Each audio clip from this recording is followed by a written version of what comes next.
I really didn't want to make a video about this, but I don't understand why when in the anime community something, whether it's anime, whether it's manga, or even a simple fictional relationship between two anime or manga characters goes in a way fans don't like, the first thing people do is start sending death threats. Like, why? Now I know why mangakas, authors, and even animators prefer to not show their face to the public, because it's for their own safety, because the anime community is so dangerous and toxic. The One Punch Man anime started airing 2 weeks ago, and because it's been animated a little bad so far, people are already sending death threats to the director, Shinpei Nagai, and employees at JC staff. Do you really think they're the ones to blame here? And even if they are, which they're not, why go so deep? This isn't a Palestine and Israel situation. It's not that serious. These people have been hired to direct and animate the 3rd season of One Punch Man by the production committee of One Punch Man. Oh, and who exactly is that, you say? It's a bunch of rich people, higher ups at Shueisha, publishers, distributors.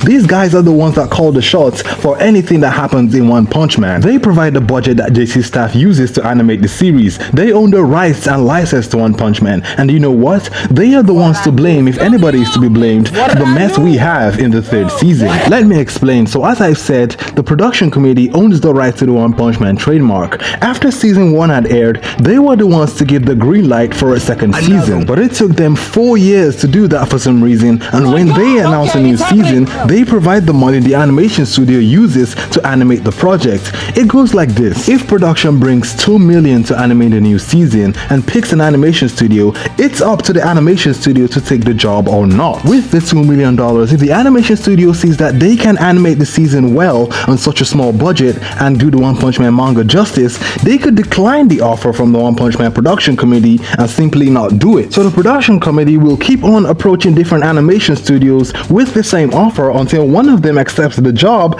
and agrees to animate the season on the provided budget by the committee. And in this case, the studio was JC staff. This is pretty much what happens with any anime in Japan. The rights to every manga is owned by some big company or some big rich group of people that are the production committee that provides the budget for every anime to the animation studio to animate. Newsflash, that's pretty much how any and every show works. That's how every show is adapted. Now, if the animation budget provided by the production committee is low, the animation studio will cut corners. The animation will look bad. It's simply how it works. When Invincible had bad animation, the animation studio said that they weren't given enough money by Amazon to animate it, and everybody just left them. But when it comes to anime in Japan, fans always blame the employees, which are JC staff and Shinpei Nagai in this case, instead of the employer, which is the production committee. It's really bad. The director had to express his disappointment at the death threats, the curses and harassment he's been receiving from fans online. And guess what? Most of these so-called fans aren't from Japan. They're from the West. They're probably all American, because no Japanese fan who knows how the system works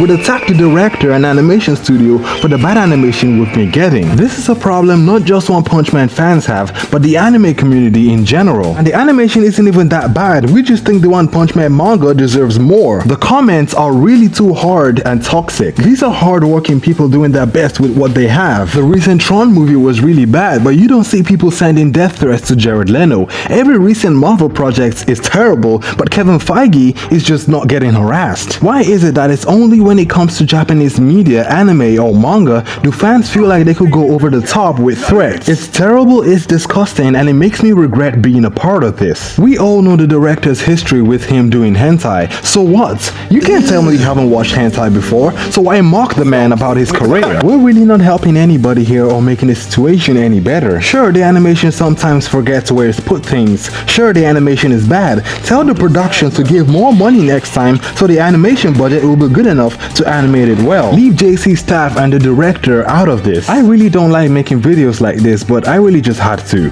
Thanks for watching and stay safe.